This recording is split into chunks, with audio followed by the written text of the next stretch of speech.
Hey everyone, and welcome back for another deep dive. Today, we're diving into the hearts of INTJs Ooh. and how they approach love in relationships. Okay.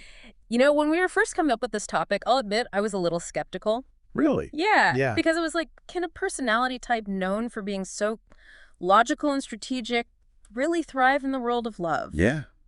Which is, pretty irrational. Right. Yeah.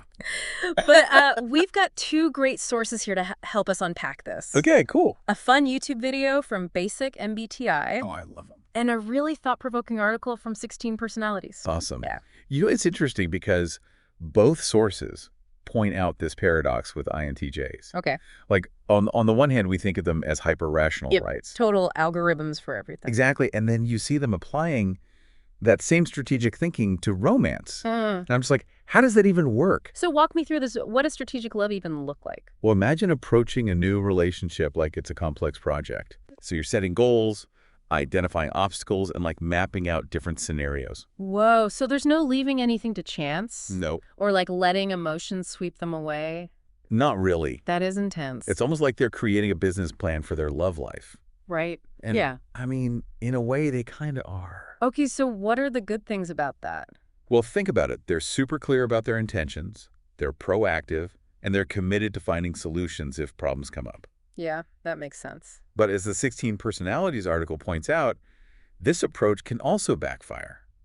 In what way? Well, because love isn't always predictable, right? Yeah, definitely not. Sometimes you need to go with the flow and embrace spontaneity, Totally. And, which is, humans are complex and emotions are messy, so Yeah. no amount of strategizing can really prepare you for every variable. exactly. And the article even quotes Bertrand Russell. Ooh, I love him. He said, of all forms of caution, caution in love is perhaps the most fatal to true happiness. Ooh, that's a good one. It's a good reminder that sometimes you just have to take a leap of faith. Yeah, that really hits home. So maybe INTJs aren't like, the kings and queens of grand romantic gestures. But here's what I found interesting. Okay. Both sources said that if an INTJ starts including you in their future plans, Yes. it's a really big deal. Huge. Why is that? Because INTJs are all about future-oriented thinking, right? Yeah. It's ingrained in their personality. Right. They're always analyzing possibilities, planning for the long-term thinking several steps ahead. Oh, wow. So when they start factoring you into that vision, Yeah. it means they're serious. That makes sense. It signals a deep level of commitment and loyalty. So they're not just thinking about next week's date, they're thinking years down the line. Exactly. And get this, the YouTube video even mentions that they consider macro-level factors, What do you mean? like the economy or social trends, Wow. when they're assessing a relationship's long-term viability. So it's not just about their feelings. They're analyzing if the world itself is going to support this relationship. It's pretty amazing. Yeah, most people don't even think about that. They really don't. But it also shows how much they're willing to invest emotionally. Exactly. Once an INTJ falls in love, Yeah. they truly commit Yeah, to that person. and to building a life together. Okay, so how does all this translate into how they express affection? It can't all be spreadsheets and strategic plans, can it? Well, both sources suggest that INTJs often show love through action, Okay.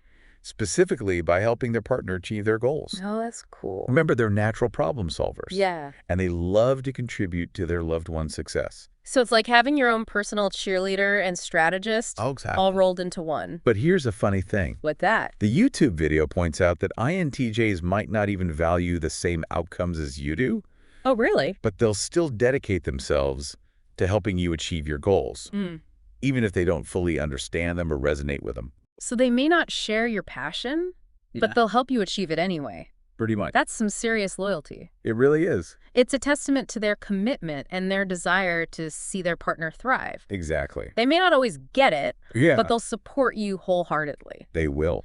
Now, this brings us to communication. Okay. And based on what I'm seeing here, sugarcoating or beating around the bush is not the way to go. Absolutely not. So if you're upset or need to address something, just come right out and say it. Be direct.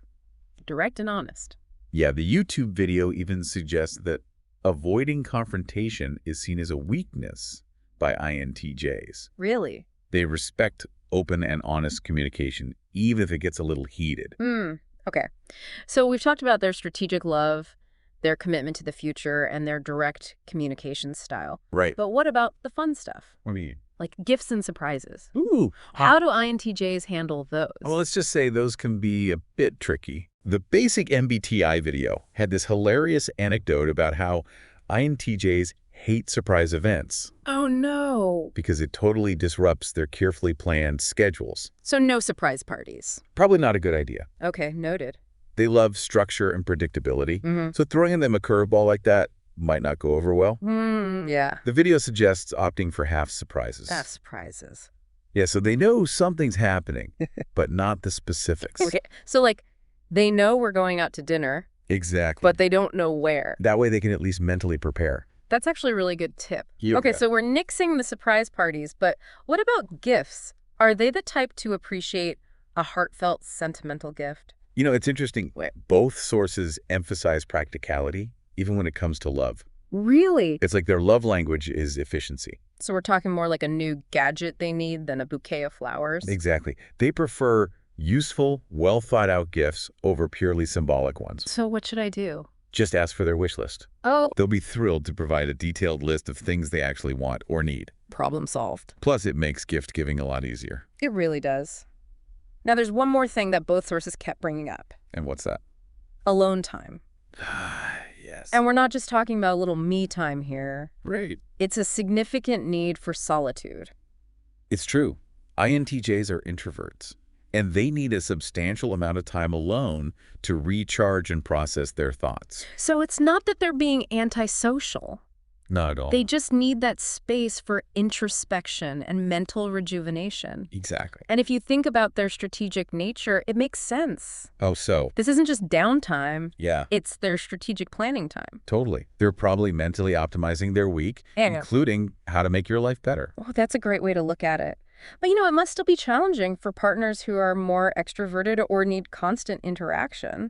It can be, but communication is key. Yeah, that's a good point. Instead of, getting hurt or feeling rejected, just talk about it. Right. Help your INTJ partner understand your needs Yeah. and be open to learning about theirs. It's all about finding that balance, right? Exactly. Respecting each other's needs. And creating a dynamic that works for both of you. Right. And, what's interesting is that for INTJs, this need for alone time isn't just about recharging. It's not. It's also about processing and strategizing. Oh, so that We might use that time to analyze the relationship, identify areas for improvement, even come up with ways to make things better. for both of you. Exactly. So their alone time could actually be beneficial for the relationship. In the long run, yeah. That's a really good way to look at it. It's like they're working behind the scenes to optimize your happiness and the health of the relationship. I like that. But we've talked a lot about what might seem like challenging aspects of being in a relationship with an INTJ. Sure. All this talk about strategy, direct communication, alone time. Right. It can sound a bit intimidating. Yeah. I can see that. So I'm curious, what do the sources say about the positives? Are INTJs capable of deep, lasting love? Absolutely. Okay, good. And both sources emphasize that INTJs are incredibly loyal and committed partners. Well, that's nice to hear. Once they've chosen you, Yeah. they're in it for the long haul. That is reassuring. And the 16 Personalities article even suggests that relationships can help INTJs grow and evolve in really positive ways. Really, in what way? Or remember how we talked about INTJs leading with logic and analysis? Yeah, they're all about that. Sometimes they struggle to tap into their emotions and express them openly. Yeah, I can see that. But being in a loving, supportive relationship can help them develop their emotional intelligence Okay. and become more comfortable with vulnerability. So the relationship provides a safe space for them to explore those deeper emotions. Exactly. And as they become more emotionally aware and expressive, Yeah. the relationship deepens and they become even more loving and supportive partners. It's a beautiful cycle. It really is. So it shows that even personality types, known for their rationality, Right. can evolve and embrace their emotional side. Absolutely. And don't underestimate the power of intellectual stimulation in a relationship with an INTJ. Oh, that's a good point. They crave deep conversations, thought-provoking debates, Yeah. and partners who challenge them intellectually. So it's not just about finding someone who can handle their need for alone time. Right. It's about finding someone who can keep up with them mentally. Exactly. Okay. They need a partner who can engage with them on an intellectual level, someone who can share their curiosity and love of learning. Okay, so we've covered a lot of ground here. We've talked about strategic love, future planning, direct communication, the need for alone time. It's a lot. It's definitely a unique mix. It is. But at the end of the day, what's the key takeaway here? What does it really mean to love and be loved by an INTJ? I think the key is understanding and appreciating their unique perspective. They may not always express love in conventional ways, Right. but their feelings run deep. So it's about looking beyond the surface and seeing the heart beneath the strategy. Exactly. It's about recognizing that their actions often speak louder than words. Yeah. They might not be showering you with compliments or grand romantic gestures, Right. but they'll be there for you, supporting your goals, working tirelessly to build a future together. And respecting their need for independence, their love of honesty, and their unique way of showing affection. Absolutely. It's about meeting them halfway, accepting their quirks. And celebrating the ways in which they challenge you to grow. Exactly. Because ultimately, loving an INTJ is about embarking on a journey of mutual understanding, intellectual exploration, and unwavering loyalty. That's beautifully said. So for anyone out there who's either in relationship with an INTJ or thinking about starting one, what's the one piece of advice you'd give them based on what we've learned today? I'd say don't try to change them. Okay. Embrace the qualities that make them unique. Yeah. Their strategic mind, their commitment to honesty, their need for independence. These are all part of the package. And instead of seeing those qualities as obstacles, see them as opportunities for growth, both individually and as a couple. Yeah, it's about appreciating that they challenge you, right? To think differently, to approach problems from a new angle. Yeah, to step up your game. Exactly. You know, one thing that really stuck with me from that 16 Personalities article was the idea that INTJs can be incredibly romantic. Oh, really? But in their own way. In what way? It's not about the grand gestures or the flowery language. Okay. It's about those small, thoughtful actions that demonstrate their care and commitment. Oh, so remembering a specific detail you mentioned weeks ago. Yes, exactly. And then doing something about it. It's those little acts of service, Yeah. Those moments where they go out of their way to make your life easier. Okay. Or to help you achieve a goal. That's how they really show their love.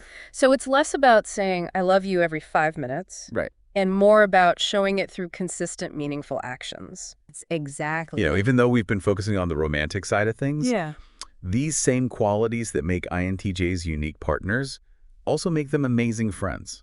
That's true. They're fiercely loyal. Incredibly supportive. And always up for a good conversation. Always. So if you're lucky enough to have an INTJ in your life, whether it's as a partner, a friend, or even a family member, you should consider yourself fortunate. Yeah, they're pretty special people. They might not always be the easiest to understand. True. But their depth and complexity and unwavering loyalty make them truly special. I completely agree.